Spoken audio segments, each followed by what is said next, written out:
Assalamualaikum warahmatullahi wabarakatuh. Perkenalkan, nama saya Muhammad Atani Akbar dengan NIM 2425275 kelas TIB semester 2. Kali ini saya akan menjelaskan pelayanan digital dan akses informasi di kampus.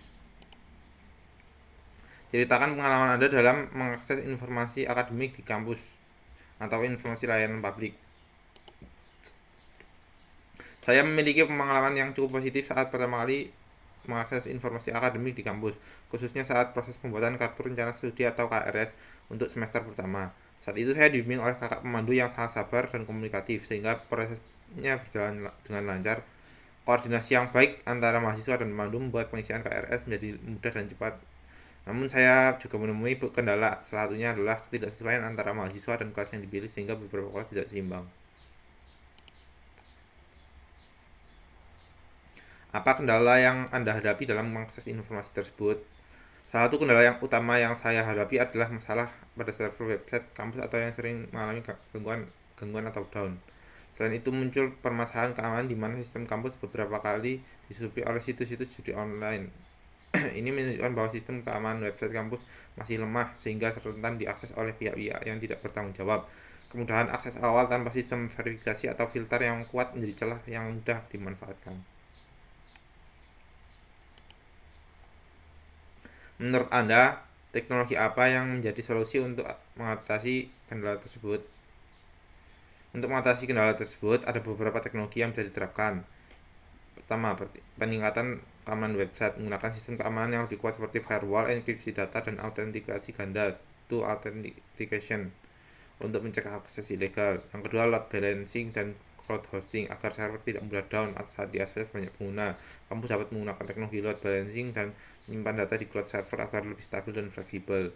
Yang ketiga, sistem captcha dan filter IP untuk mencegah bot atau akses dari pihak luar. Sistem captcha dan pembatasan akses berdasarkan IP address bisa digunakan. Yang keempat, audit keamanan berkala. Melakukan audit keamanan secara berkala untuk mendeteksi dan memperbaiki celah-celah sistem sebelum dimanfaatkan oleh pihak tak bertanggung jawab. Dengan penerapan teknologi tersebut, diharapkan sistem informasi di kampus menjadi lebih aman, stabil, dan dapat diandalkan oleh seluruh aktivitas akademika. Berikan contoh layanan kampus atau layanan publik yang menurut Anda sudah efektif dan cepat. Contoh yang layanan efektif dan cepat menurut saya adalah Google Drive. Kenapa? Layanan ini berhasil karena memiliki beberapa keunggulan utama. Pertama adalah aksesibilitas tinggi, dapat digunakan kapan saja dan dari mana saja selama terhubung ke internet. Kedua, kolaborasi real time. Banyak orang yang bisa mengedit dokumen secara bersama dan semua perubahan tersimpan secara otomatis. Ketiga, integrasi ekosistem, terhubung dengan berbagai layanan Google lainnya seperti Google Docs, Sheet, Gmail, dan Google Classroom, sehingga sangat mendukung aktivitas akademik.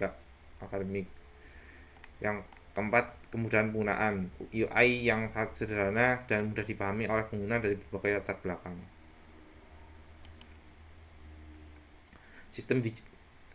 Bagaimana sistem digital dapat membantu mempercepat dan meningkatkan efisien layanan tersebut? Sistem digital seperti Google Drive dapat membantu mempercepat dan meningkatkan efisien layanan dengan cara menghilangkan proses manual seperti mencetak, menyalin, dan mengumpulkan dokumen fisik. Mempercepat distribusi informasi karena file dapat langsung dibagikan dalam hitungan detik melalui tautan. Yang ketiga, mengurangi resiko kehilangan data karena semua file tersimpan di cloud dan dapat diberikan kapan saja. 4. Meningkatkan produktivitas dengan fitur pencarian cepat, autosave, dan riwayat revisi yang memudahkan pemantauan perubahan dokumen.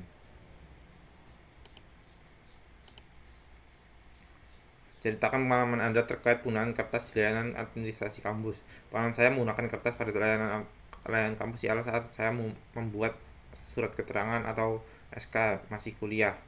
Pada saat itu saya hanya perlu mengisi data diri saya dan orang tua saya, dan SK tersebut berlaku untuk 1 semester. Menurut saya menggunakan kertas untuk hal tersebut memang diperlukan karena sebagai bukti fisik yang kuat karena menggunakan cap untuk menunjukkan keasliannya. Tidak butuh waktu lama untuk mencetak surat tersebut. Apa yang bisa dilakukan agar sistem digital dapat mengurangi penggunaan kertas dalam layanan tersebut? Seharusnya kita saat memerlukan surat keterangan SK masih kuliah, kita diberi jangka waktu yang lebih lama agar tidak perlu bolak-balik untuk mengurusnya dan juga untuk mengurangi pemakaian kertas. Dan juga seharusnya mahasiswa yang meminta SK diberi soft file agar tidak kesusahan saat kertas yang digunakan tersebut hilang.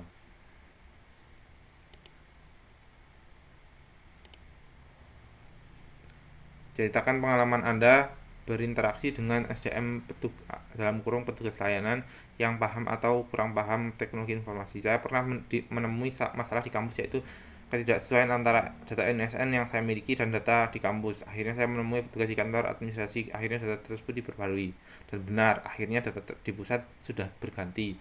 Beberapa waktu berlalu, akhirnya saya kembali mengecek data tersebut yang dibagikan oleh komsting kelas, dan saya menemui data yang saya miliki masih salah, dan benar saja terjadi kesalahan antara data pusat dan data yang dibagikan.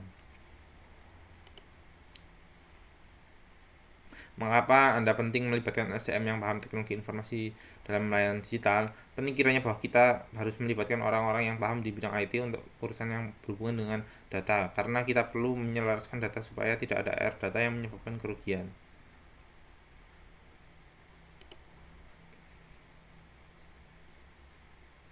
Apa tantangan yang mungkin timbul jika SDM belum siap menggunakan sistem digital? Penurunan produktivitas karena kesulitan beradaptasi. 2. Kesalahan operasional akibat kurangnya pemahaman teknis. 3. Resistensi perubahan SDM yang menggunakan sistem baru. 4. Biaya pelatihan tambahan untuk meningkatkan kemampuan digital. 5. Gangguan layanan jika sistem digital tidak dijalankan dengan benar. Infrastruktur yang memadai. 1. Ceritakan pengalaman Anda terkait ketersediaan infrastruktur digital di kampus. Pengalaman yang pernah saya dapatkan ialah tidak sesuainya keyboard dan huruf yang muncul di perangkat tersebut. 2. Infrastruktur dasar apa yang harus disiapkan agar sistem digital berjalan dengan baik. Memastikan semua perangkat di kampus beroperasi dengan benar. Apa dampak yang Anda rasakan jika infrastruktur tersebut tidak memadai? Memperlambat kinerja para mahasiswa dan juga membuat pembelajaran tidak efektif dan sulitnya mahasiswa memahami pembelajaran yang dilakukan. Dukungan infrastruktur dari pemerintah. Berikan contoh kebijakan atau peraturan pemerintah yang Anda ketahui terkait penggunaan sistem digital dalam layanan publik di kampus. Contoh kebijakan yang bisa diterapkan ialah adanya kebijakan yang mendukung sarana dan prasarana seperti komputer yang memadai. Terima kasih. Wassalamualaikum warahmatullahi wabarakatuh.